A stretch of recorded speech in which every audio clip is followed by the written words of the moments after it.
파란만장한 젊은 시절을 보냈던 사람 다윗입니다. 참 10여 년을 광야에서 모진 고초와 어려움을 겪어야 했을 뿐만 아니라 사울 왕이 죽고 나서도 헤브론에서 왕이 되었지만 전국을 통일하기까지 7년 반을 더 기다려야 됐습니다.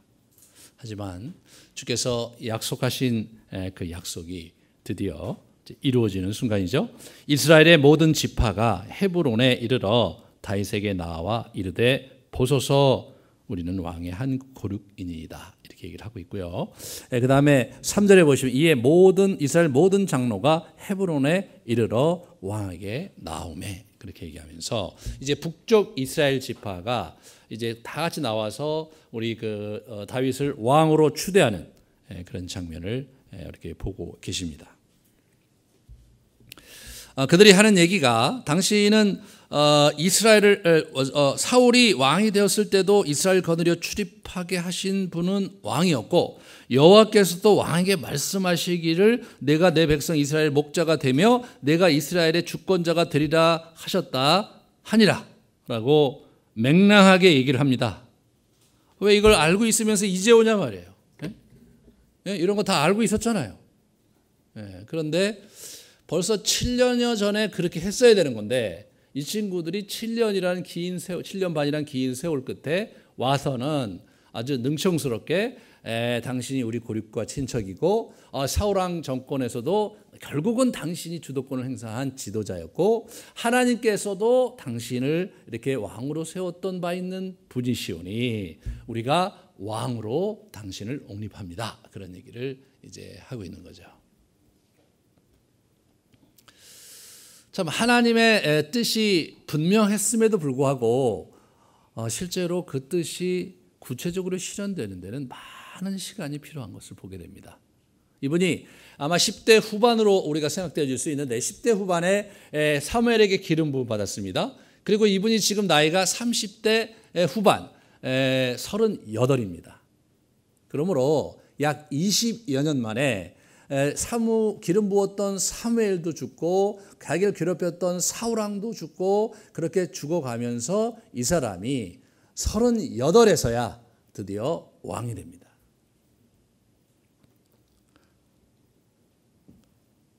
우리가 이렇게 하나님 나라를 이렇게 살아가면서 이렇게 좀 하나님의 그 약속이 지체되고 하나님께서 우리를 통해서 일하시는 것들에 대한 약속이 성경에 많이 나오고 그리고 하나님의 사람들은 뭐 하나님께서 축복하신 가운데 잘된 거 이렇게 같이 이렇게 얘기를 하지만 그러나 우리의 삶이 그렇지 않을 때가 더 많잖아요. 실제로 지지부진하고 지루하고 잘 되는 일보다는 되지 않는 일이 더 많고 그럴 때 좀 약간 어려울 때가 있는데 사실 가만히 그 성경 인물을 뜯어보면 다윗처럼 고생 많이 해서 그 뜻을 자기가 갖게 된 것이지 그냥 거저 얻고 금방금방 일어나고 그런 일은 사실 일어나지 않았습니다. 이제 장로들이 언약을 하면서 이제 왕이 이제 되는데 이게 이제 이분들이 이제 누가 놓은 기초 위에서 그렇게 하느냐 이렇게 보면 사무엘상 10장 25절을 다시 보시면 사무엘이 우리 사울을 왕으로 세울 때 나라의 제도를 백성에게 말하고 책에 기록하여 여호와 앞에 뒀다 이제 그런 얘기를 하는데 저 내용을 가지고 아마 이스라엘 백성들과 이렇게 언약을 체결하는 그 전에는 사실은 이스라엘은 사실상 부족 국가의 연맹 공동체처럼 돼 있거든요. 그러니까 각 지파가 각 리더십 가운데 지파의 장로들로 인해서 움직여지면서 그러면서 이제 그 위에 이렇게 정권이 있는 그런 형태로 돼 있어요. 그래서 아직은 그렇게 중앙 집권적인 형태로 국가가 이루어지지 않았는데 이 다윗에 와서야 이제 그게 중앙 집권적인 형태로 다윗과 솔로몬 시대에 이제 가고 있는 걸 보게 됩니다. 이제 그래서 그렇게 이제 언약을 체결을 합니다. 오늘 본문에서는 그냥 이렇게 장로들이 좀 오고 사람들이 와서 왕으로 옹립한 것처럼 보이지만 실제로 역대기 상에 보면 이 장면에 엄청난 군대가 그 앞에 도열했던 것을 우리가 확인해 볼 수가 있습니다. 우리 역대상 12장을 같이 보시면 싸움을 준비한 군대 지휘관들이 헤브론에 이르러 다윗에게로 나와서 여호와의 말씀대로 사울의 나라를 그에게 돌리고자 하였으니 그 수요가 이러하였더라. 이렇게 쭉 하면서 저것이 이제 37절까지 이어지거든요. 제가 그거 숫자를 세어 보니까 33만 9,720명이에요. 그러니까 군대가 20세 이상 된 군대가 33만여 명 정도가 이제 집결을 해갖고 거기서 이제 왕 즉위식을 하고 있는 것 같아요. 근데 이제 33만이면 굉장히 많은 숫자인데 우리가 이 33만이라는 숫자를 우리가 이렇게 어떤 의미로 받아들여야 될지를 잘 보셔야 될 것은 민수기에 보면 여호수아 시대에 이스라엘 군대를 데리고 이제 그 가나안으로 진입할 때 민수기 20장에 군대를 계수합니다. 20살 이상의 남자를 계수하는데 그때 그 민수기 26장 51절에 보시면 숫자가 정확하게 60만 1,730명으로 나와요. 그러니까 쉽게 얘기하면 60여만이었어요. 근데 지금 다윗의 군대는 30여만입니다. 정확히 반토막이 난 거예요. 반토막이. 사사시대에 사실 이스라엘이 질이 멸렬했어요. 그리고 이제 그 사울 왕국에서 잠깐 잘 되나 했더니 사실은 사울 집권 후반기에 또 질이 멸렬하고 급기야는 사울이 이제 그 블레셋과의 전투에서 지잖아요. 지면서 완전히 초토화돼 갖고 그쪽 그 아주 그 이제 그 비옥한 아주 그 고급 땅인 그 이스라엘 골짜기 다 잃어버리고 그리고 에브라임에 있는 국토 이런 거 다 유실되고 그리고 이제 얼마 남지 않은 거예요. 그래서 이제 실제로 국토가 많이 유실되고 사람도 많이 상하고 지파가 찢기고 아픔이 많았는데 거기서 끝난 게 아니라 이제 북쪽 이제 다윗이 왕이 되고 이제 사울이 죽었는데도 불구하고 북쪽에 그 아브넬 무신 정권이 들었었잖아요. 아브넬 무신 정권이 들었으면서 내전에 휩싸이면서 지난 7년 동안 싸운 거예요, 이 사람들이요. 그러니까 사실 동족 상잔의 비극만큼 힘든 게 어디 있습니까? 6.25가 왜 참담하냐? 서로 같은 민족끼리 서로 죽이고 싸우고 했기 때문에 아주 그 심각한 거죠. 그래서 전쟁사에 있어서 같은 민족끼리 싸울 때가 가장 치열하고 가장 참혹하다고 그래요. 그러니까 거의 뭡니까? 숫자가 반토막 난 거예요. 네. 저희 나라가 지금 이제 우리가 이제 자꾸 이제 일하는 인력이 줄어드는 게 뭐냐면 노령 사회로 넘어가는데 이게 새로운 아이들이 자꾸 태어나야 되는데 그러질 못하는 거잖아요. 그러면서 이제 사실 저희 나라가 이제 가면 갈수록 더 어려운 지경으로 이렇게 쭉 가고 있는데 정부에서 여러 가지 정책을 펴도 백약이 무효한 형태로 이제 흘러가는 것 같아요. 저희도 이제 만만치가 않습니다. 그런데 다윗의 시대는 태평성대도 아니었고 완전히 그냥 수십 년 동안 핍절한 상황이었어요.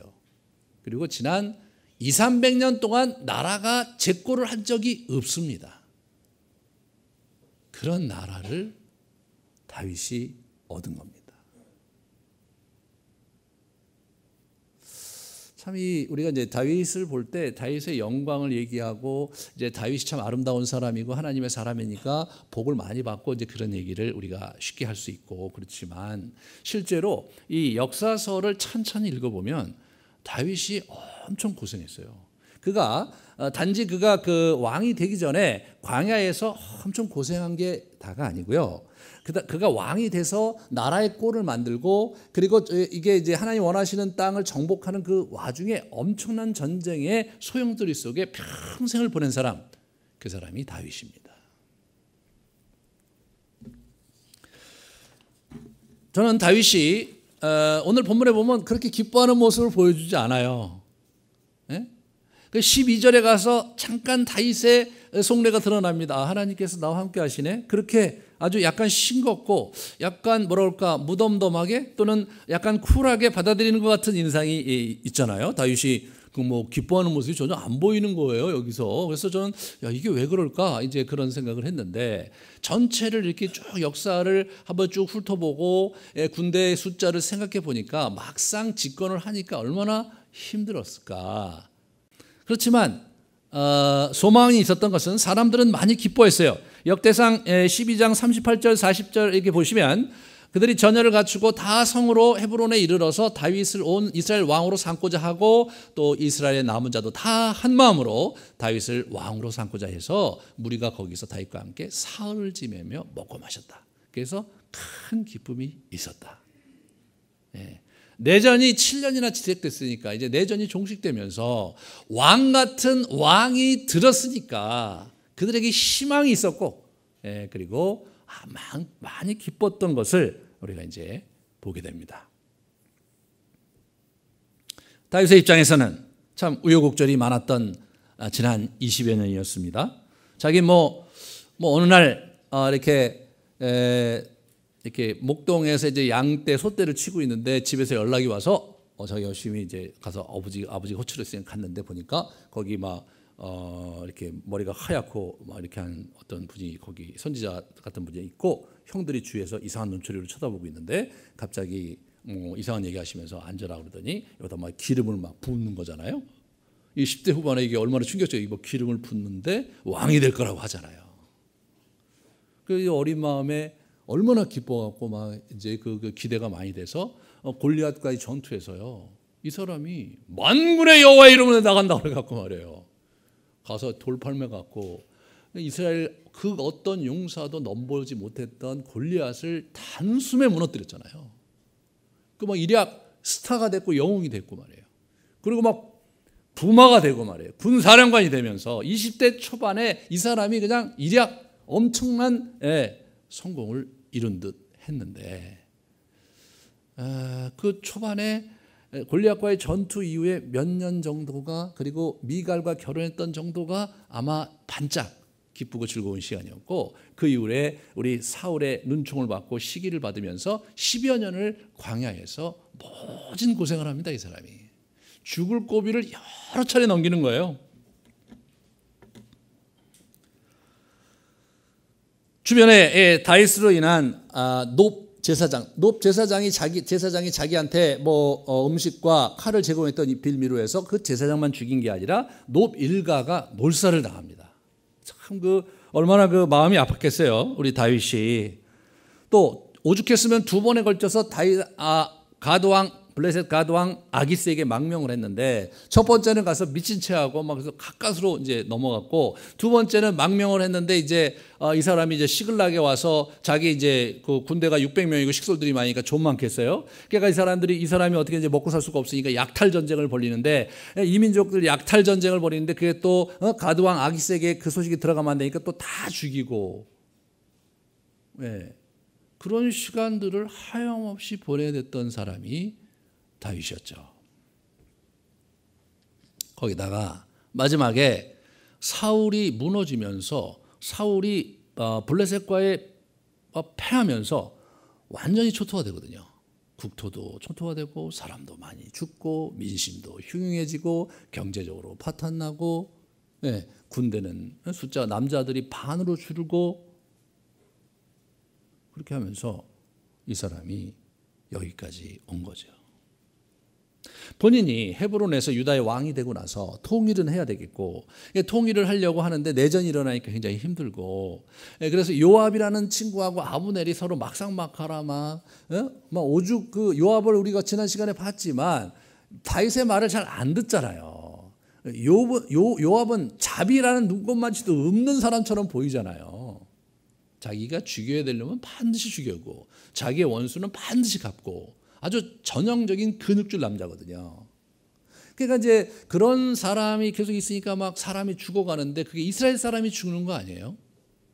그걸 이제 이 사람이 보면서 시간을 보내다가 도저히 안 될 것 같으니까 정치적인 협상력을 가지고 이제 이렇게 문제를 해결하려고 힘쓰고 아브넬과 이제 모종의 이제 정치적인 타협을 하고 그러면서 이제 피 안 흘리고 나라를 통일하려고 했는데 그 놈의 요압이 산통을 다 깼잖아요. 그래서 아브넬을 죽이면서 일이 완전히 수포로 돌아가고 또다시 혼란의 도가니에 이제 휩싸일 수밖에 없는 그 절대절명의 위기에 치닫게 됩니다.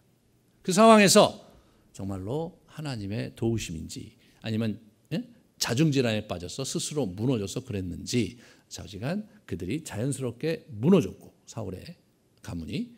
그래서 이제 장로들이 이렇게 모여서 이제 대안이 없지 않냐 우리에게.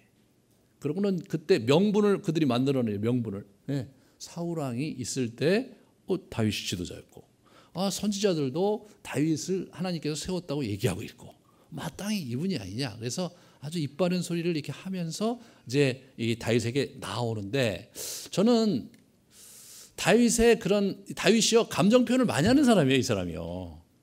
그리고 이제 6장에 가면 이제 다윗이 우리 언약궤를 가져올 때 막 춤추고 막 그러다가 미갈한테 욕 먹거든요. 왜 왕이 채통 없이 이렇게 옷을 다 벗고 이렇게. 그 당시 춤추는 사람들이 주로 옷을 다 벗고 했다는 거예요. 그러니까 너 당신이고 왕인데 춤추면서 그래도 꼴사납게 그러냐고 막 비아냥을 받을 정도로 다윗이 기쁠 때는 막 엄청나게 막 놀아제끼는 사람인데, 오늘 본문에 보면 다윗의 감정이 극히 절제되어 있는 걸 보게 돼요.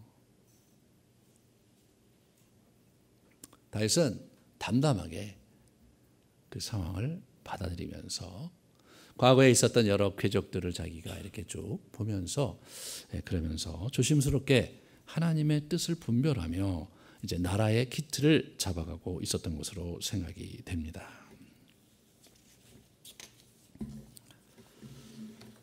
우리는 이 지나온 연단의 세월 속에서 하나님께서 다윗을 준비시키셨는데 뭘 준비했는가를 가만히 보면 크게 세 가지로 요약할 수가 있습니다. 그 첫 번째가 탄탄한 내면 영성을 이 사람이 이제 갖게 됩니다.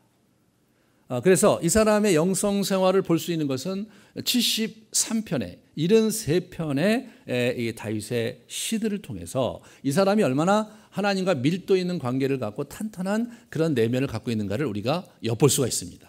그런데 이제 그런 탄탄한 내면이라고 하는 것 자체가 이 동양적 개념에서의 탄탄한가는 거리가 있습니다. 그러니까 동양은 이렇게 초연하고 의연하게 상황에 흔들리지 않고 바위처럼 이렇게 딱 서서 말이에요. 이렇게 쭉 가는 게 탄탄한 거예요. 그런데 실제로 다윗의 이렇게 내면을 들여다보면, 그러면 사실은 뭐 계속해서 미워하는 사람이 있고, 누가 얘기한 것 때문에 막 마음이 흔들리고 출렁이고, 죽음의 위협 속에서 정말 자기 과거의 죄가 생각나서 막 하나님께 부르짖고, 이런 막 굉장히 내면이 어렵고 여전히 상함이 많고 여전히 힘겨워하는 모습을 이렇게 보여주고 있어요. 다윗의 탄탄함이란 뭐냐? 그러한 자신의 모습을 주님과 앞에 가져가서 주님과 함께 씨름하면서 그걸 숨고르게 하고, 자신의 영적인 상태를 그분을 의지해서 굳건히 하는 것. 그게 다윗의 영성의 요체죠. 신앙생활을 하면 할수록 뭐 어떤 면에서는 우리가 의연해지는 부분도 있지만, 그러나 여전히 내면에 해결 안 되는 우리의 모습들이 있는 게 현실 아닙니까? 그죠? 죄 문제가 여전히 우리 안에 있고, 때로 누가 이렇게 얘기하면 막 상함이 있고 이제 그러잖아요. 그러니까 이제 이렇게 교회 생활을 오래 하고 그러면은 오래 하면 할수록 참 의연해지고 이렇게 더 풍성해진다기보다는 막 조그만 일에도 상함이 있고 누가 한마디 하면 자꾸 신경이 쓰이고 그 사람 얼굴 자꾸 쳐다보게 하고, 내가 이 교회를 다녀야 되나 이런 생각이 들기도 하고, 그런 아주 유치한 그런 세계로 이렇게 갈 때가 여전히 있잖아요. 여전히 그게 있는 거예요. 우리가 신앙생활을 많이 하면 그런 게 잦아들어야 될 것 같은데, 잦아들기보다는 그런 것이 훨씬 더 또렷하고 말이에요. 어떻게 보면 훨씬 더 분명하고, 사소한 어떤 말 한마디와 사소한 분위기 속에서도 굉장히 자존심이 막 상하는 그런 모습을 이렇게 우리가 경험하게 됩니다. 그런데 기독교의 영성은 그런 것을 아무것도 아닌 것처럼 이렇게 내가 초연하게 바라보고 허허 그러면서 툭툭 털어내는 그러한 형태가 아니고요. 우리의 영이 우리의 내면이 정서적으로 흔들릴 때도 그렇게 하나님을 붙들고, 그러면서 자기의 마음을 가라앉히면서 예수 그리스도를 의지해서 한 걸음 한 걸음 앞으로 나아가는 것. 그게 우리의 영성입니다, 여러분. 예수 그리스도 여호와 하나님을 의지해서 내 마음을 붙들어 매야 한 걸음 한 걸음 나아갈 수 있는 존재로 우리의 영성 생활을 해야 교만하지가 않아요. 사람이 교만해지는 거는 그래도 자기를 괜찮다고 생각하기 때문에 교만해지는 거거든요. 그래도 자기가 이런 문제는 나는 잘할 수 있고 의연하고 말이에요. 아유 그런 거 막 옛날엔 나도 힘들었는데 지금은 힘들지 않아. 그렇게 생각해야 교만해지는 거거든요. 그렇게 생각할 때. 근데 여전히 내가 10년 신앙생활을 하고 여전히 20년 신앙생활을 했지만 여전히 그 문제가 나는 늘 힘들고 여전히 조그만 일에도 흔들리는 자기 내면을 좀 더 뚜렷하고 분명하게 보이는 그런 상황에서 이제 이렇게 하나님께 우리가 나아가는 게 이게 참 우리가 배워야 될 부분이거든요. 저는 이 신앙생활하면서 제가 더 알게 된 건 하나님을 가까이 하면서 더 알게 되는 건 뭐냐면 가면 갈수록 내 감정이 섬세하고 선명한 것이 좀 더 분명하게 보이는 거지 그게 의연하게 되는 거하고는 다른 거더라고요. 그걸 우리가 영성에 대한 얘기를 하시는 기도 많이 하시는 분들이 그런 표현을 빌으면 어떻게 되냐면 빛에 가까이 가면 갈수록 나의 티와 그죠? 나의 흠집이 더 선명하게 보이는 것과 같다 그렇게 표현을 하거든요. 우리는 가면 갈수록 더 우리의 그 본질적인 모습과 우리 내면의 그런 안타까운 모습들, 정말 찌질한 모습들, 그리고 바보 같은 모습들, 때로는 죄악된 그런 악한 모습들이 더 선명하게 보이는 거예요. 그런 우리 모습을 가지고 하나님께 나아가서 전전긍긍하면서 기도하면서 그분의 은혜로 하루하루를 살아갈 때 우리가 제대로 살아갈 수 있는 겁니다. 다윗이 그것을 정확히 배운 사람입니다. 다윗의 시가 그것을 우리에게 잘 얘기해주고 있죠. 사울은 시 한 편 안 남겼어요. 기도를 제대로 한 적이 거의 없는 사람 같아요. 두 번째로 죽음의 고비를 넘기면서 얻게 된 그 투지와 그런 지략입니다. 이 사람이 상승장군이었어요. 전쟁에서 이 상승장군이었거든요. 근데 그 투지가 대단하고 용기가 대단하고 뿐만 아니라 지략도 대단합니다. 이 사람이. 오늘 이 예루살렘 성을 정복할 때 그 단초가 드러납니다. 아주 뛰어난 그런 지략가였던 것을 우리가 보게 되고 그런 뛰어난 지략이 어디서 생겼느냐? 그 광야에서 헤매면서 먹을 거 없이 말이에요. 어서 뭐 저기 정부에서 급료가 나오고 먹거리가 이렇게 정부에서 지원해 주는 게 아니라 자기들이 보급 투쟁을 해갖고 먹고 살면서 그러면서 정규군과 싸우고 막 그래야 되는 거 아니에요, 이 사람들이요. 거기서 쌓여진 통찰과 내공을 가지고 이 사람이 이제 정복 전쟁을 벌이게 됩니다. 그래서 진 적이 없어요. 진 적이 없습니다. 참 그런 면이 다윗이 그 고통 속에서 많은 걸 잃어버린 것 같고 수많은 젊은 시절을 많이 낭비한 것 같지만 세월을 잃어버린 것 같지만 실제로 하나님께서는 그 속에서 다윗의 유업과 관련된 준비를 시키셨던 거죠. 우리가 우리 인생을 찾아가는 데 있어서 우리가 우리 과거를 돌아볼 때 고난이 깊숙한 곳에 자기 이야기가 있습니다.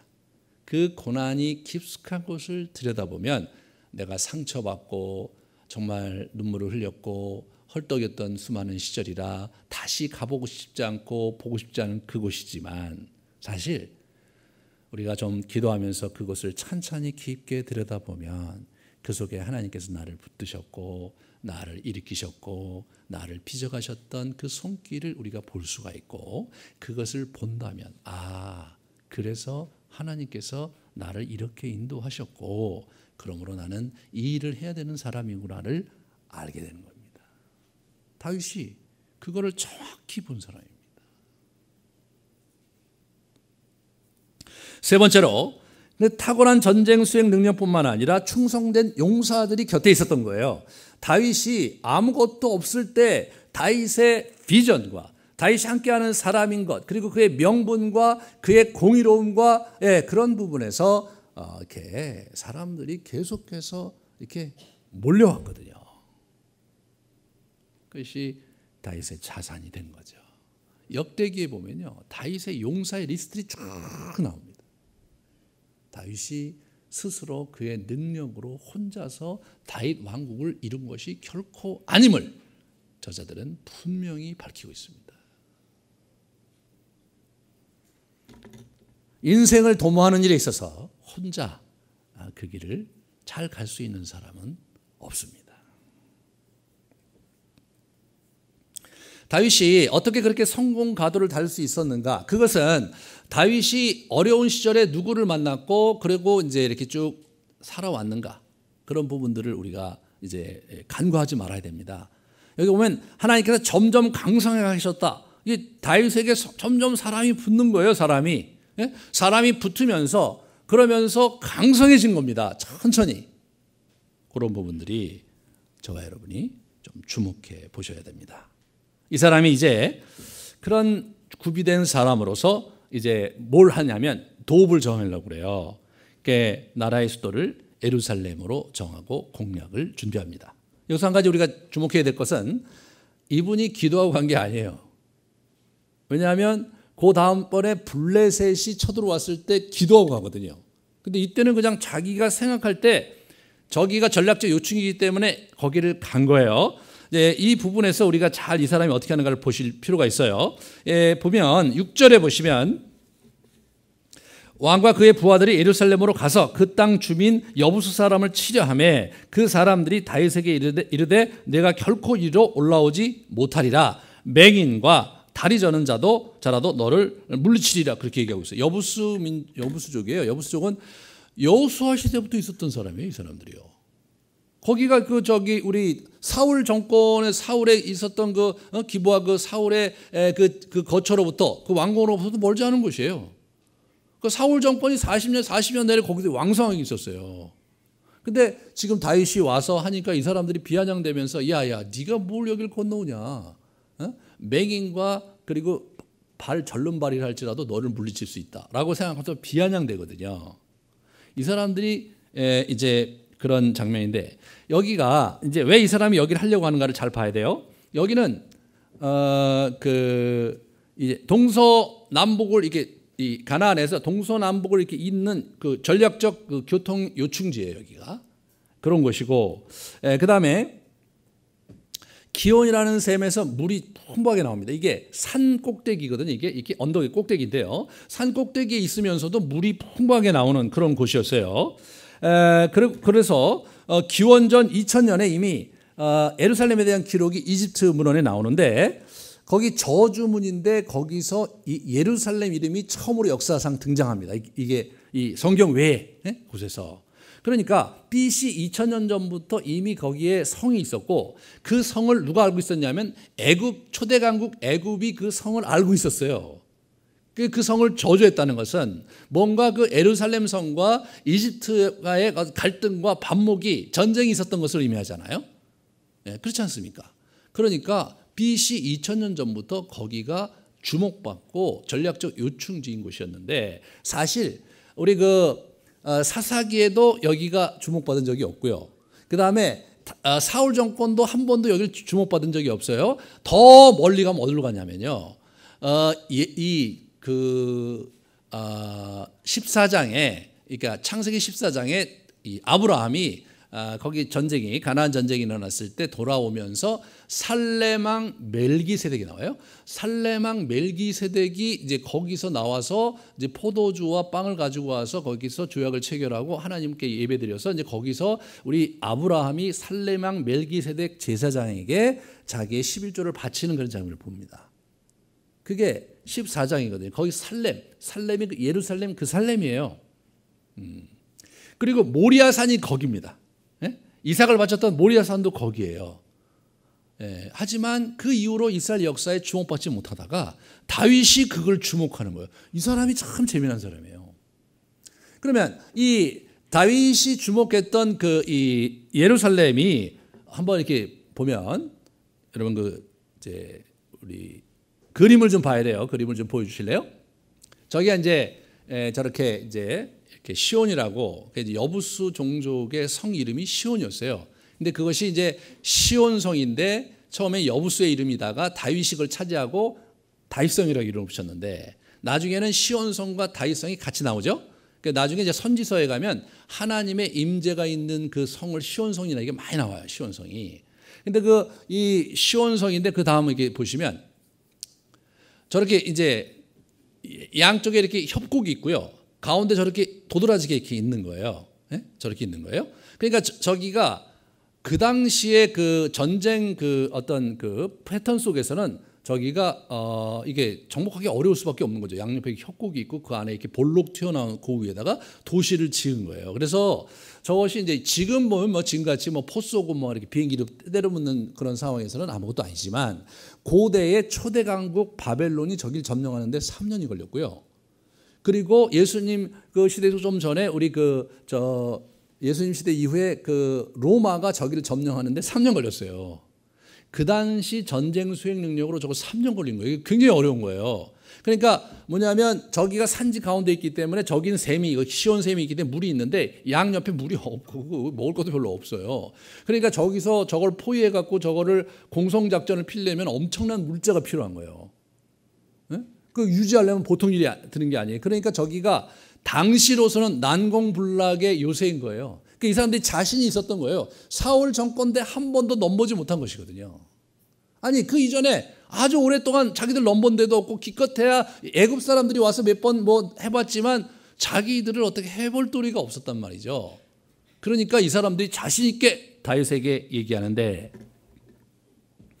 다윗은 지략이 있었던 사람이에요. 그래서 다윗이 어떻게 이것을 이제 하느냐 기지를 바라느냐면 첫 번째가 뭐냐면 8절에 보면 수로로 올라가 그걸 취하라 그렇게 얘기하는 수로로 올라가 취하라. 이게 수로를 우리가 알아야 되고요. 두 번째 역대상 11장 6절을 보실래요? 거기 보시면 다윗이 이르되 이거 똑같은 장면인데 역대기 한 번 더 기록한 거예요. 먼저 여부 사람을 치는 자는 우두머리와 지휘관으로 삼으리라 이렇게 했더니 누가 나갑니까? 수레의 아들 요압이 먼저 올라갔으므로 우두머리가 되었다 이거죠. 지금 군대가 30만이에요. 근데 저걸 30만을 갖고 저거를 공략하는 게 쉽지 않은 게 바벨론이 3년 걸렸으니까 다윗은 뭐 무기도 별로 제대로 안 된 상태에서 저거 오래 걸리는 건데 이제 다윗이 생각한 거죠. 수로밖에 없다. 첫 번째. 네, 좀 이따 수로 보여드릴게요. 두 번째는 뭐냐면 여기다가 그 지금 이제 30만을 이끌 장군을 한 사람 만들어야 될 거 아니에요. 사령관을. 그러니까 이번 기회에 저거를 이 난공불락의 요새를 이렇게 차지하는 자가 군사령관이 된다면 사실은 이게 문제가 없는 거 아니에요. 그러면 이제 실력으로 군사령관이 됐으니까 이제 그런 상황인데 스루의 아들 요압이 이제 이판사판이야. 지금 완전히 자기는 아브넬 때문에 완전히 찍혔거든요. 그렇잖아요. 자기 입지는 없어요. 그냥 저기 우리 유다 지파에서 자기가 군사령관이 있을 때는 괜찮은데 지금 12지파가 다 해서 30만이라는 군대가 됐는데 다른 그 지파에서 지금 사람들 그 장군 쓸만한 사람들이 굉장히 많았을 건데 요압은 입지가 지금 없습니다. 그러니까 사실 어떤 면에서 평화적으로 군사령관들을 세운다면 그 추천 목록에 요압은 빠질 수밖에 없죠. 그렇잖아요. 그 청문회 해봐요. 요압은 아작이 나는 거죠. 청문회 보고서 채택이 안 될 만한 인물이 요압입니다. 그러니까 저 사람이 어차피 이판사판의 자는 자기는 여기서 승기를 잡느냐 놓치느냐가 자기 인생의 성패가 걸린 거 아니에요? 저 사람이 목숨을 걸고 가갖고 저걸 빼앗는 거예요. 근데 저 전투가 굉장히 힘든 전투일 수밖에 없었어요. 자 보세요. 이제 그 다음 그 지도를 보여주시면 이게 이렇게 된 거예요. 그러니까 시온샘이 저 밑에 있고요. 샘이 밑에 있고 저 성이 오랫동안 있으려면 물이 가장 중요하니까 저기서 이렇게 밑으로 굴을 뚫어서 터널을 만들어 갖고요. 터널을 만들어 갖고 시온샘에서 물을 길러다가 먹었는데 시온샘의 그 물량이 굉장히 많은 풍부한 거예요. 양이. 그러니까 그거를 길러다가 먹으면서 3년을 버틸 수 있었던 거예요. 성 주민이. 자, 그러면 저게 지금도 이제 나중에 히스기야가 저걸 개보수로 해갖고 히스기야의 수로가 지금도 남아 있거든요. 그게 이제 사진에 보시면 이제 보게 됩니다. 이렇게 보시면 저게 히스기야 이제 최근에 20세기에 저거를 이제 발굴을 한 거예요. 이 사람들이 그걸 쭉 보면 저기 터널이 저렇게 들어가는 거고요. 그 다음에 이렇게 저렇게 쑥 들어가요. 그 다음에 끝에 가면 저렇게 시온샘이 있는 겁니다. 그래서 외부의 방해를 받지 않고 물을 많이 기를 수 있는 그런 형국이 돼 있는 곳이 바로 저기였어요. 그러니까 그러니까 이제 뭐냐면 다윗이 볼 때 완전히 이쪽으로 이제 난공불락이잖아요. 뭐 공성 장비가 대단하게 있어야 되는데 뭐 공성 장비 하나도 없고 이제 그런 상황에서 저기를 뚫고 들어갈 수 있는 길은 딱 하나죠. 수로죠. 대신 수로가 좁기 때문에 거기서 전투한다는 것은 굉장히 위험한 일이고 목숨을 걸고 해도 이기가 말까한 전투죠. 저기가. 그 좁은 길로 올라가는데 상대가 가만히 있겠습니까? 거기서 뭐 기름도 부었다고 뭐 화살을 계속 쏘기도 하고 뭐 여러 가지 공법으로 이제 이렇게 전쟁을 할 텐데 그거를 뚫고 들어가서 그거를 성을 쟁취하려면 보통 용기 갖고는 안 되는 거죠. 그래서 이거를 정말 목숨을 걸고 올라가서 뭔가 얻을 게 있는 놈이 갈 수 있는 거 아닙니까? 저기 그렇잖아요. 저기 올라가면 내가 뭔가 얻을 게 있다. 예. 그 요압이죠. 요압은 어차피 개털로 나머지 인생을 보내느냐, 아니면 저기 싸우다가 죽는 한이 떠도 싸워서 이기면 자기는 군사령관이 되는 거니까요. 그 요압이 간 거예요. 요압이 그런 사람이라는 걸 아셔야 돼요. 저기 나름대로 실력 있고 자기 실력으로 군사령관을 거머쥐는 그런 사람인 거죠. 그래서 이제 이 사람이 이제 그렇게 해서 저기를 이제 차지하게 된 겁니다. 자, 그래서 이 사람들이 어떻게 거기 성곽을 다시 개보수하고 요압도 저쪽에다 성곽을 더 많이 해갖고 다윗성을 멋들어지게 짓습니다. 이렇게 보세요. 저게 이제 그 상상도예요. 다윗성을 저렇게 성곽을 져갖고 멋지게 만든 겁니다. 그 다음에 이렇게 보여주시면 실제로 이제 최근에 이제 학자들이 아마 이제 상상도로 히스기야가 히람 왕이 와서 지어준 게 아마 저런 페니키아식 아주 초현대식 건물이 들어서지 않았을까 해서 상상도를 저기다 해놓은 거예요. 그렇게 하고요. 왜냐하면 거기 백향목을 가져오고 막 석수들도 오고 그래갖고 아주 초현대식으로 당시로서는 초현대식으로 저렇게 멋지게 다윗성을 지은 겁니다. 그 다음에 이렇게 보시면 저 아랫대 파란과 아래 그 부분이 지금 이 시온성 다윗성이고요. 그 빨간 위가 나중에 거기에 이제 그 성전을 짓게 돼요. 솔로몬이 거기 위가 이제 그 모리아산이라고 하는 그곳이 그 위에요. 그 다음에 이렇게 보시면 저렇게 돼서 이제 완성된 그림을 볼 수가 있고, 그 다음에 최종 완성된 그림이 저런 겁니다. 그래서 솔로몬 시대 저 위에다가 저렇게 성전을 쳐놓고 이렇게 다윗성이 밑에 있고 저렇게 이제 저런 것이 이제 고대 이제 그 예루살렘이죠. 지금은 이제 저 옆에 쫙 이제 사진에 보면 저도 안 가봤거든요. 사진에 보면 이제 옆에 쭉 도시가 들어선 상황이지만 여러분 이제 보시면 저렇게 됐겠구나를 아셔야 돼요. 왜? 예루살렘이 뭔지를 알아야 이제 구약이 보이기 시작하거든요. 예루살렘이 어떻게 생겨먹었고 전략적으로 어떤 요충지이고 그것이 얼마나 어떻게 진행됐는지를 알아야 이제 구약이 이제 역사서가 보이는 거예요. 가령 예를 들어서 밧세바가 저기 그 목욕하는 걸 봤잖아요. 저기 다윗궁에서 이게 위에 있단 말이에요. 그 밑에 내려다 보다가 거닐다가 생각하고 밑에 내려다 보다가 본 거지. 이렇게 몰래 숨어서 가서 보고 그런 거 아니란 말이에요. 이게 보일 수밖에 없는 거죠. 근데 그 여자가 왜 지붕 위에서 샤워를 했는지는 그게 퀘스천이죠. 그거는 잘 모르겠어요. 자, 어찌됐든 그 나중에 우리가 밧세바 사건 할 때 더 우리가 고민해 보기로 하고, 이 예루살렘은요, 이게 여러분 그 BC 10세기에 저게 지금 AD 21세기잖아요. 지금도 예루살렘이잖아요. 그리고 거기다가 이게 나중에 이제 우리 저 요한계시록에 가잖아요. 그 예수님이 재림하실 곳도 예루살렘이에요. 그러니까 예루살렘은 천년 도읍이라기보다는 만년 도읍인 거예요. 만년 도읍. 그래서 이제 우리가 이제 이게 예루살렘이 그렇게 해서 다윗에게 의해서 이제 이렇게 세움을 받는구나. 그래서 다윗이 저기를 전략적 거점으로 삼았다. 하지만 이제 뭐냐면 다윗의 입장에서는 저게 하나님의 인도하심 받은 게 아니라 전략적으로 간 거란 말이죠. 그 다음에 가만히 보세요. 이제 10절에 보시면 만군의 하나님 여호와께서 함께 계시니 다윗이 점점 강성하여 가니라. 이렇게 나옵니다.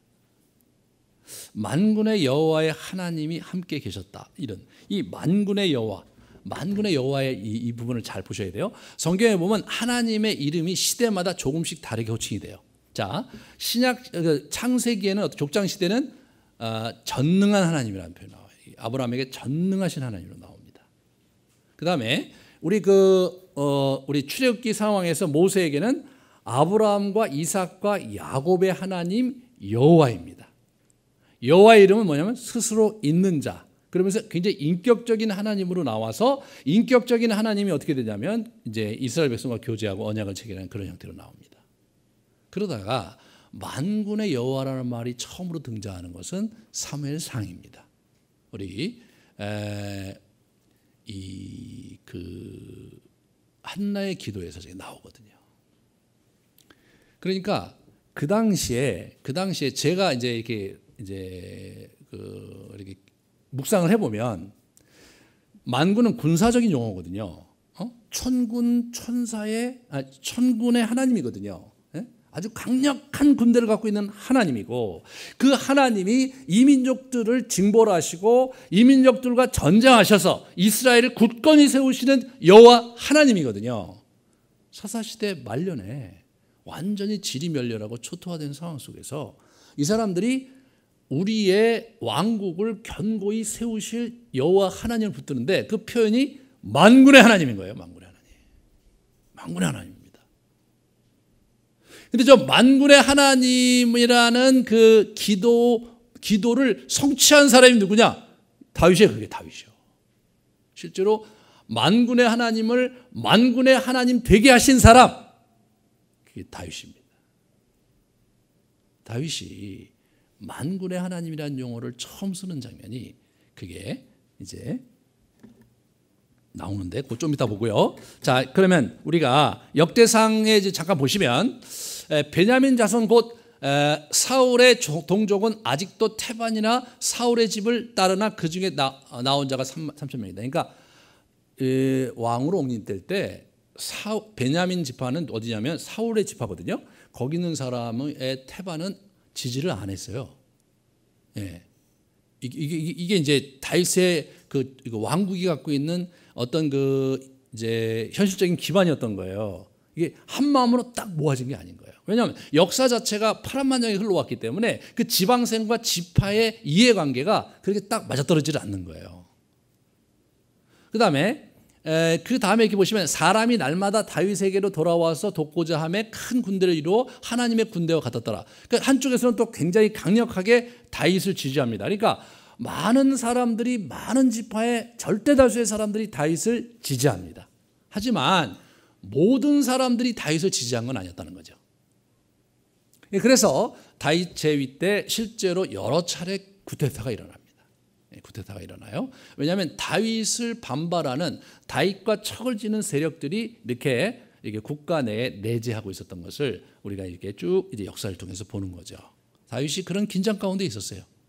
그런데 여기서 이제 우리 저자가 어떤 얘기를 하냐면 점점 더 강성해졌다, 그런 얘기를 하는 거예요. 오늘 설교가 점점 강성이거든요. 이게 정말로 중요한 겁니다. 우리가 하나님의 뜻 가운데 우리의 인생을 산다면 점점 강성하게 되는 거다. 예? 여러분, 그냥 강성하게 되는 게 아니에요. 여기 초점이 뭐가 있냐? 점에 있어요. 그것이 여러분과 저를 힘들게 하는 거죠. 점입니다. 사실 다윗이 왕이 될 때는 어떤 거냐면, 이거 사울도 죽었어요. 그리고 나라는 다 망가졌어요. 군대는 반밖에 안 남았어요. 그러니까 이게 뭡니까? 망한 거잖아요. 망한 집안을, 망한 나라를 인수한 거예요. 그거 뭐 좋겠어요? 저는 별로였을 거라는 생각이 들어요. 사기도 다 떨어졌고 경제적으로 피폐하고 옆에 있는 블레셋이 여전히 강성하고 말이에요. 다른 국가들 굉장히 강성하고 그런 상황에서 자기가 초라한 그런 나라를 이렇게 세워야 되는 판이니까. 과거에 사울 왕권 잘 나갈 때 정말 평화적으로 정권 이양을 했으면 그렇게 나라가 풍지박산되지 않은 상태에서 그래도 나름대로 뭔가 유산이 있고 나름대로 뭔가 그 다음에 해야 될 어떤 기반이 있는 상황에서 해야 되는데 아무런 기반 없이 저 사람이 왕이 된 거예요. 이런 것이 다윗의 현실을 볼 때 우리가 주목해야 되는 겁니다. 다윗의 현실은 왕이 되기 전에도 힘들었지만 왕이 되고 나서도 많이 힘들었습니다. 그런데 성경은 뭐라고 얘기하냐면 만군의 여호와께서 함께 하시니 점점 강성해졌다 이렇게 얘기하는 거예요. 그 만군의 여호와가 어디 나오는 거냐? 그게 바로 여러분 아까도 얘기했지만 그 17장에 나오는 거거든요. 사무엘상 17장 한번 보여주실래요? 다윗이 블레셋 사람에게 이르되 너는 칼과 창과 단창으로 내게 나아오지마. 나는 만군의 여호와의 이름 곧 내가 모욕하는 이스라엘 군대의 하나님의 이름으로 내게 나아가노라. 이 소년 다윗이 블레셋 용장 골리앗에게 나가면서 하는데 이 사람이 붙든 호칭이 만군의 여호와입니다.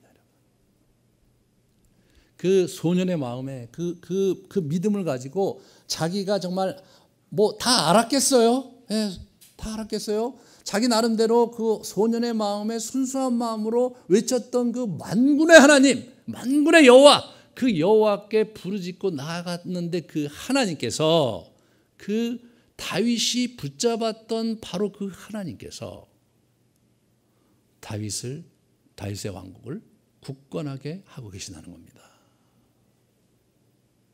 그런데 그게 20년이나 흘렀어요. 그 만군의 하나님이 좀 빠르게 오실 수도 있고 말이에요. 예. 저 제사장들 그렇게 많이 안 죽이고 하실 수도 있고 말이에요. 예. 그렇게 좀 우리가 볼 때 좀 산뜻하고 좀 우아하게 그렇게 해주실 수도 있는데 산뜻과 우아하고는 정말 거리가 먼 그런 형태로 질척이면서 다윗에게 왕위가 온 건데 저자는 그걸 가지고 그 만군의 여호와께서 다윗과 함께 하셔서 점점 강성해졌다 그렇게 얘기를 하는 거죠. 우리가 우리 인생을 살 때 너무 낭만적으로 우리 인생을 이렇게 신앙적으로 이렇게 보려고 하지 마세요. 성경에도 낭만이 없는데 우리 인생에 낭만이 있을 수가 없습니다. 우리 인생이 쉽지가 않아요. 척박하잖아요. 왜 나에게는 하나님께서 이렇게밖에 안 하시나? 그냥 워낙 그분이 모든 자들에게 그렇게 하신 거예요. 그냥 지금도 그러고 계신 거예요. 그런데 어떤 사람이 막 간증을 하잖아요. 간증을 할 때 가만히 그 간증을 들여다보면 그 사람도 10년 만에 한번 어떻게 반짝한 걸 갖고 간증을 하는데 만약 그게 다인 것처럼 막 간증을 하고 그러니까 마치 저 사람한테 저렇게 하는 것 같지만 실제로 한 번도 하나님은 그렇게 낭만적으로 사람들에게 축복하시고 그럴 정도로 진짜 뭐 마음이 너그러우시고 뭐 굉장히 좋은 할아버지 같은 분은 결코 아니죠. 꼬장꼬장하시고 이분이요. 그리고 성깔 아주 대단하십니다.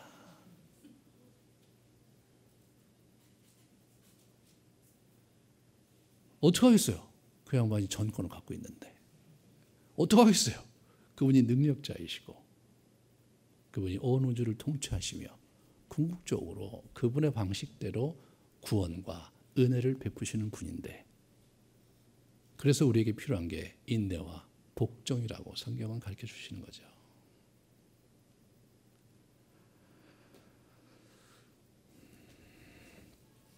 다윗이 여기서 이제 어떻게 그러면 자기의 현실을 읽어가는가를 이렇게 가만히 보셔야 되는데 첫 번째 뭐냐면 우리 두로의 히람왕이 나와요. 두로의 히람왕이 와서 이 사람이 우리는 페니키아예요. 여러분 페니키아가 이게 지중해 제해권을 나중에 가져요. 그래서 이 사람들이 만든 게 알파벳이 영어의 기원이 된 그 알파벳 이 사람들이 만든 거예요. 그래서 이 페니키아 사람 히람왕이 와갖고 지금 이거 막 속수도 보내주고요. 그리고 백향목 이게 뭐 거의 3,000년을 산다는 거거든요. 그 향이요. 그 향이 이게 300km를 간다고 그러죠. 36km 죄송합니다. 아니다. 죄송합니다. 300년까지 갈 수 있고 36m까지 자랄 수 있다. 그런 건데 그렇게 갖고 이 건물을 지어줬으니까 얼마나 화려하고 좋았겠어요.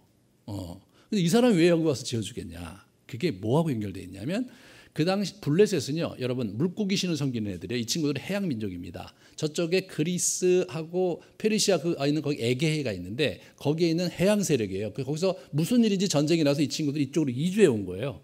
그들이 이주해 와서 어떻게 되냐면 그래서 이쪽 하고 그 다음에 이집트로 넘어갑니다. 이집트 역사를 보면요, 갑자기 건축 양식이 저쪽에 이오니아식, 저쪽에 그리스 헬라식 그 건축 양식이 도입되는 시기가 있어요. 그게 뭐냐면 그쪽에 있는 사람들 이쪽으로 이주해 온 거예요.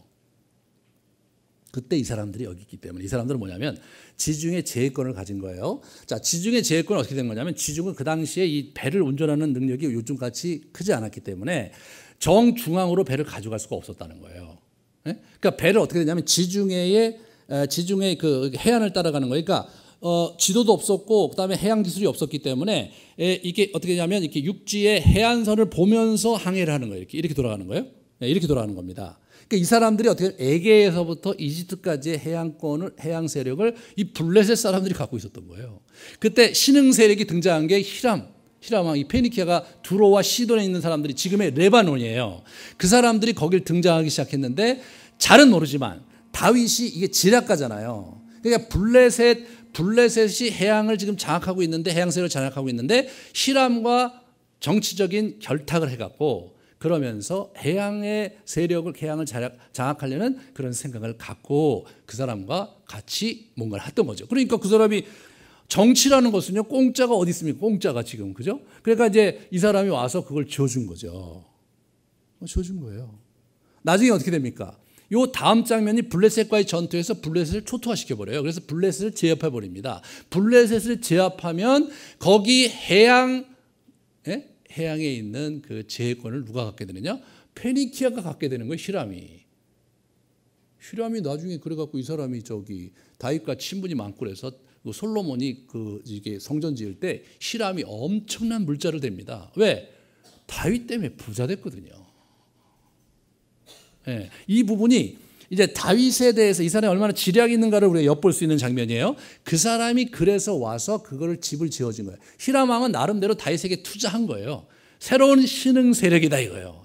블레셋을 능가할 수 있는 신흥 세력이다. 아마도 이 사람이 어렸을 때 블레셋 용장 골리앗을 무너뜨렸다는 걸 알고 있었겠죠. 왜냐하면 그 유명한 노래, 사울이 죽은 자는 천천히요, 다윗이 죽은 자는 만만이라는 노래가 가나안 전체를 누볐는데 두로와 시돈까지 안 갈 리가 없잖아요. 그러니까 히람이 볼 때는 어차피 블레셋과는 안 될 것 같고 새로운 신흥 세력에게 도박을 한 거 아니면 투자를 한 거겠죠. 그 사람이 투자를 잘해서 페니키아가 이제 완전히 그 지중해 제해권을 갖게 되는 그러한 부를 누리게 되는 겁니다. 두 번째로 이 사람이 첩을 해갖고 이제 애들을 이제 더 얻게 되잖아요. 근데 이게 이제 이 사람이 부인이 벌써 3명이나 있었는데도 왜 그렇게 했냐면 당시에 정략 결혼을 한 거예요. 고대 근동에서 왕들이 정략 결혼을 했기 때문에 이 사람이 지금 뭐냐면 정치력을 가지고 주변의 이웃 나라들과 나름대로 정치적 역학관계 속에서 외교를 지금 하고 있는 거예요, 이 사람이요. 그래서 그 사람들이 자기 부인이 되고 그러면서 거기서 애를 낳고 이렇게 하면서 자기의 그 나라를 공고히 하고 있는 우리 다윗을 보게 됩니다. 그런데 우리가 12절을 보시면 아주 재미난 얘기가 나오죠. 12절에 다윗이 여호와께서 자기를 세우사 이스라엘 왕으로 삼으신 것과 그의 백성 이스라엘 위하여 그 나라를 높이신 것을 알았더라. 그게 나오죠. 그러니까 두로 왕 히람이 자기에 와서 이렇게 하는 걸 보면서 자기의 건물이 정말로 초현대식으로 이스라엘 역사상 경험하지 못했던 가장 아주 기가 막힌 목재와 초현대식 기술로 그 건물이 들어서는 걸 보고 이 사람이 하나님이 나와 함께 하시고 나의 나라를 세우시고 그리고 이스라엘 위하여 이 정권을 세우실 것을 알았다. 이렇게 알았다. 뭐가 그에게 그런 영감을 주었는지 잘 모르겠어요. 뭐가 미뤄 짐작컨대 거기다가 멋들어진 도시가 수도가 이렇게 다윗성이 건축되는 거 보면서 하나님이 나에게 기회를 주시는구나 그렇게 받아들였던 것 같아요.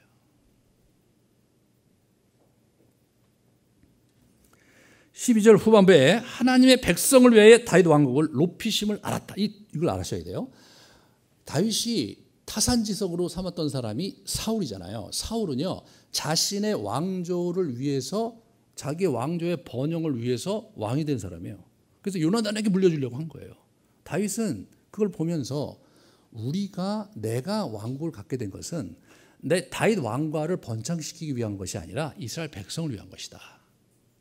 그렇게 방향을 잡는 거예요, 이 사람이.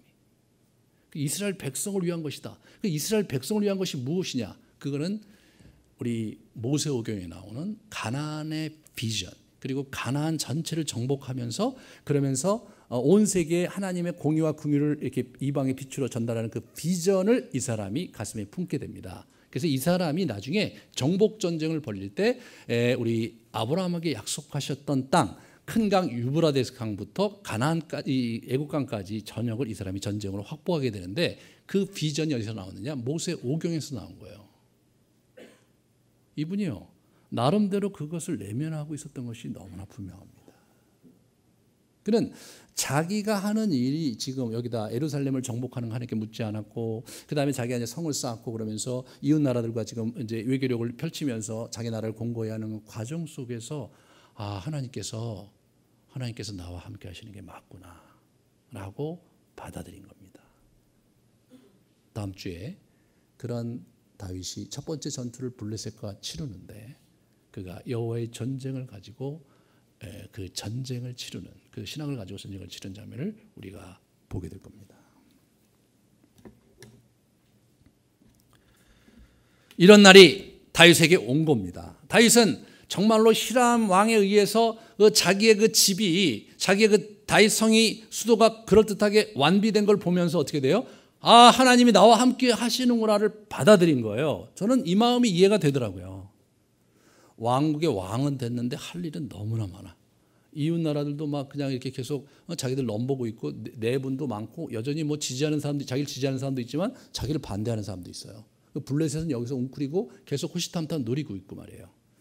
경제력은 완전히 바닥이고, 그런 상황에서 이거 진짜 어떻게 가야 되는가, 막 이렇게 전전 긁고 가면서 전략적으로 할 수 있는 것을 하면서 하나하나 이렇게 해나가고 있는데, 하나님이 해 주시는 건가, 이 부분을 보면서 하나님이 나와 함께 하시는구나를 붙잡았다는 거예요.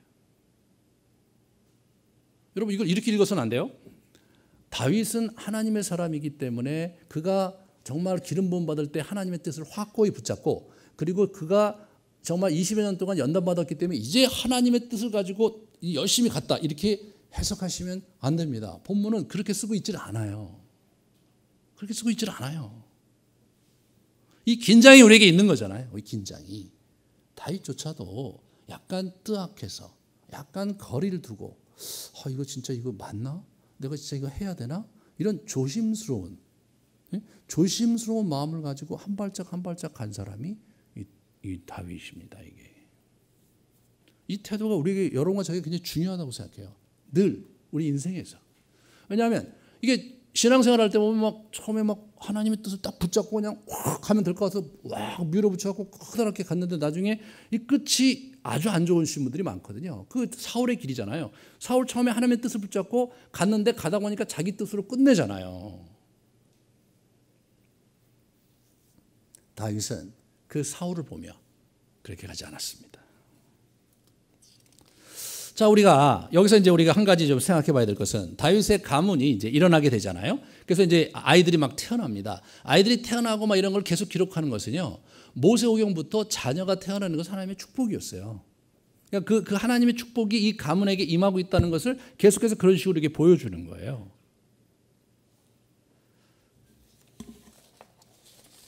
그런데 그러면 우리가 다윗의 인생을 한번 쭉 보면서, 그 인생 광야에서요, 아둘람에 이제 사병을 주셨고, 그죠? 쭉 지내다가 헤브론, 시글락과 헤브론, 그죠? 시글락과 헤브론. 그 다음에 지금 어떻게 옵니까? 그 다음에 우리는 예루살렘에 와 있는 거죠. 이 사람이. 여러분의 인생은 어디쯤 와 있나 봅시다. 여러분이 광야에 있는지, 아니면 아둘람에 있는지. 아둘람에 어떻게 되냐면 함께할 동지들 주시는 거잖아요. 아둘람에 있는지, 아니면 시글락에 있는지, 처절한 투쟁과 이상한 삶을 살고 있는 시글락, 아니면 헤브론에 있는지, 그죠? 아니면 예루살렘에 있는지. 예루살렘은 하나님 나라의 유업을 갖고 이제 자기를 펼치는 때입니다. 그 우리 교회로 볼 때는요, 저 보고시티 플라자가 저는 아둘람 같아요. 저기 아둘람 같아요. 그래서 이렇게 웅크리고 있을 때 막 여기저기서 상처받은 영혼들이 어디서 알고 왔는지 이렇게 와갖고 우리 교회를 이제 이루었습니다. 여기 왔는데 여기 어딜까? 여기가 헤브론일까 아니면 시글락일까? 이런 생각이 들어요. 예, 약간 좀 애매합니다 이게. 저는 헤브론이라고 믿고 싶어요. 헤브론에는 이게 뭐냐면 진영이 구축되고 사람들이 모아지면서 체계가 잡히는 건데 저희가 지금 그런 길을 가고 있다고 생각이 됩니다. 저희가 이제 그 안수 집단도 세우고 집사님도 세우고 그러면서 저희가 권사님도 세우고 그러면서 이 모유의 꼴을 지금 저희가 만들어가고 있기 때문에 저는 헤브론에 있다고 믿고 싶습니다. 예. 그러면 우리가 그 다음 갈 곳은 어디냐? 그 다음 갈 곳은 여러분 예루살렘을 가야 되잖아요. 우리의 예루살렘은 어느 곳이냐? 그 예루살렘은 상징적으로 하나님께서 아름드리 교회에 허락하신 하나님 나라의 유업을 붙잡고 그 유업을 이룰 수 있는 곳으로 가는 거거든요. 그거거든요. 우리가 그렇다면 해야 될 게 하나님께서 아름드리 교회에 허락하신 유업이 무엇인지를 찾아야 될 것입니다. 올해와 내년, 2년에 걸쳐서 그것을 우리가 찾고 궁고하고 시도해보는 시간들을 가질 것입니다.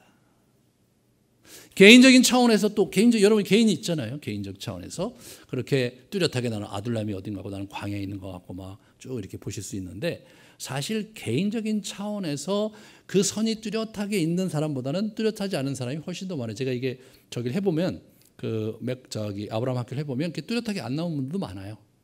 왜 그러냐? 이게요 공동체성이 있기 때문에 그래요. 다윗의 그림을 쫓아간 용사들이 있었던 거죠. 그렇잖아요. 다윗이 하나님의 뜻을 갖고 이렇게 나라를 세우는 데 있어서 저게 하나님의 뜻이다라고 생각하고 가서 자기의 분깃을 찾아서 거기서 갔던 그런 용사들, 그 가정들이 있었듯이 우리도 아름드리 교회가 여기서 서서 이렇게 좀 커가고 있는데 하나님께서 함께 하시는 증거가 분명하다면 분명히 우리를 여기다 이렇게 모으신 이유가 있고 그렇다면 하나님께서 이 시대에 우리로 하여금 하라고 명하실 일들이 분명히 있을 거다. 그 속에 나의 분깃이 있을 거라고 생각하셔야 됩니다. 그러면 내가 그러한 비전과 아름드리 교회의 유업의 한 구석 어떤 역할을 감당할 것인가 이 부분을 많이 고민해 보십시오. 자기의 여정이 뚜렷한 사람이 있다면 그 여정 속에 찾아가시고 뚜렷하지 않으면 공동체 속에서 그걸 찾아가시면 되는 거예요. 중요한 것은 다윗이 이렇게 생각한 거예요. 자기의 왕권, 자기의 다윗의 왕국이 견고하게 되는 것은 이스라엘을 위한 것임을 알았다 이거예요. 무슨 얘기냐면 이 교회 공동체가 온전하게 되고 하는 건 뭐냐면 결국 여러분 성도들과 여러분의 가문을 위한 것임을 우리가 알아야 되는 거예요. 그걸 알아야 되는 거예요. 우리가 좀 지난 20, 30년 동안 한국교회가 좀 놓쳤던 부분은 뭐냐면 교회가 성장하면서 가정이 복받는 얘기는 많이 했지만 그런데 그것을 넘어서서 가정이 각 유업 가운데 이렇게 번창하는 그 가문으로 번창하는 부분을 놓친 거예요. 그러니까 교회로 끝나버리는 거예요. 교회가 하나님께서 주신 사명이 무엇인지 분명하다면 그러면 다윗의 용사들처럼 자기 분깃을 갖고 그것을 함께 일궈 갔다면 그러면 얘기가 달라지는 거 아닙니까? 그 놓친 앵글, 그 앵글을 우리가 이 시대에 새롭게 찾아야 됩니다. 찾아야 되는 거예요. 성경을 해석한다는 데 있어서 굉장히 중요한 부분은 제가 가끔 말씀드리지만 성경을 이렇게 공부를 했어요. 공부를 하고 내가 현장에서 살아봤는데 성경에서 얘기하는 거와 같지 않네? 그럼 어떻게 돼요? 그 결과를 가지고 다시 성경으로 들어오는 거예요. 그래서 성경을 보면서 내가 뭘 놓쳤구나를 봐야 되는 겁니다. 그러면서 다시 내가 좀 더 향상된 이해와 해석을 가지고 현장으로 가는 거예요. 중요한 것입니다. 지난 30년 동안 한국교회가 했던 부분에서 잘한 부분 아주 많고 전 세계 역사에 정말 엄청난 공헌을 한 게 한국교회입니다. 하지만 우리가 거기서 놓친 것이 있기 때문에 한국교회가 지금 140여 년 만에 무너지고 있단 말이죠. 어떻게 그 다음을 바라봐야 되느냐에 있어서 여러분이 무슨 교회 한국교회를 세우고 이런 데서 여러분이 무슨 재미가 있겠어요? 예? 지금 먹고 살기도 힘든 판인데 그게 중요한 게 아니고요. 한국 교회를 세우는 거와 우리 가문이 일어나는 것과 사실 하나거든요. 네. 성도들의 가문이 번창하지 않고 한국교회가 일어날 수 있겠냐 말이에요. 그렇지 않거든요. 아름드리 교회가 우리 성도들이 견고하게 되고 각 가정과 개인 개인이 자기 하나님 나라의 유업 속에서 성장하는 신앙생활을 가지 않으면서 아름드리 교회가 진정으로 클 수 있겠는가? 저는 그렇게 생각하지 않습니다. 그렇게 생각하지 않아요. 우리의 선배들이 하지 못했던 부분을 우리가 다시 붙잡으면서 성경이 우리에게 가르쳐주는 바가 무엇인지를 아주 잘 분별하면서 새로운 길을 우리가 찾아가기를 저는 바랍니다. 그것이 저희 교회가 이 땅에 존재하는 굉장히 중요한 이유이고, 저희 교회가 다른 교회와 다른 패러다임과 다른 관점에서 지금 우리의 길을 찾아가고 모색하려는 그러한 그 이유이기도 합니다, 여러분. 그러한 이유이기도 해요. 우리의 길을 우리가 찾아야 합니다. 이거 뭐 할 수가 없는 거예요. 제가 7월 16일부터 제가 미국의 그 오레곤주의 어거스티 수도회에 제가 이제 이마오 크리스트에 초청을 받아서 제가 가요. 그분들이 저를 초청한 이유가 뭐냐면 우리 교회의 스토리를 자기들이 알고 싶다는 거예요. 어떻게 영성 훈련을 하고 교회를 했는데 교회가 컸냐 이거예요. 그때 지난번에 오셨던 그 대표가 신기하다 이거예요. 뭐가 신기하냐? 어떻게 그게 그렇게 될 수 있냐? 왜 그러냐? 자기가 아는 한 미국에도 이런 교회는 없다 이거예요.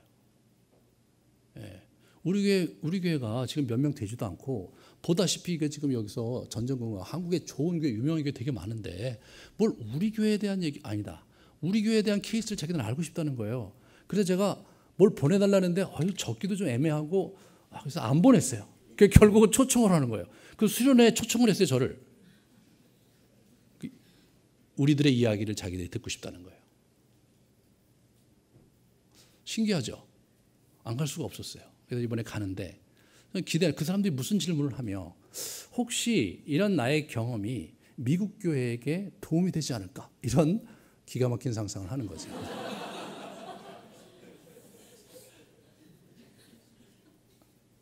왜 그들이 나를 초청할까?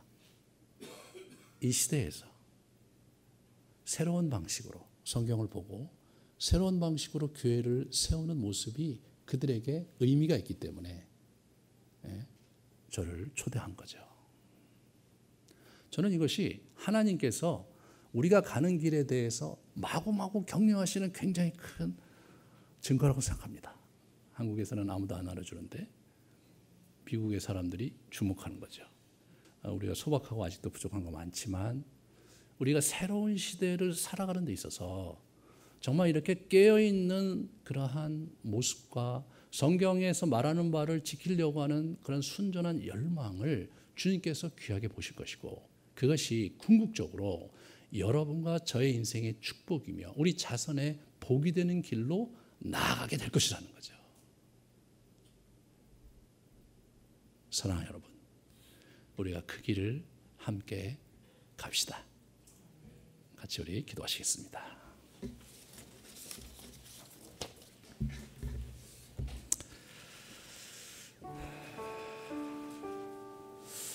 좀 여러분의 신앙생활, 신앙 여정을 좀 돌아보시면서 하나님께서 주셨던 여러 그림들, 여러 아픔들 떠올려 보시면서 그렇게 인도하신 그분께서 내 인생을 어떻게 완성도 있게 살아가기 원하시고 어떻게 참 이루기를 원하시는지 좀 진지하게 물을 수 있는 시간 되시기 바랍니다. 주님께 고하면서 가르쳐 달라고, 그리고 이 아름드리 교회에 주께서 주신 선한 뜻을 붙잡고 그리고 나아갈 수 있게 해달라고 같이 우리 기도하시겠습니다. 이제는 우리 가운데 오셔서 생명의 길을 열어주신 주 예수 그리스도의 은혜와 우리의 인생을 붙드시고 놀라운 축복을 허락하시기 위해 우리의 유업의 경륜을 이끌어 가시는 하나님의 섭리와 우리 마음 깊은 곳에 주님을 사랑하는 마음을 굳건히 하실 뿐 아니라 무너진 우리 마음을 붙들어 주시는 우리 성령 하나님의 위로하심과 보호하심과 생명 주심의 역사가 이 자리에 고 계신 우리 성도님들과 우리의 자녀들과 이들의 가문 위에, 이들의 기업 위에 이제로부터 영원토록 함께 있을지어다.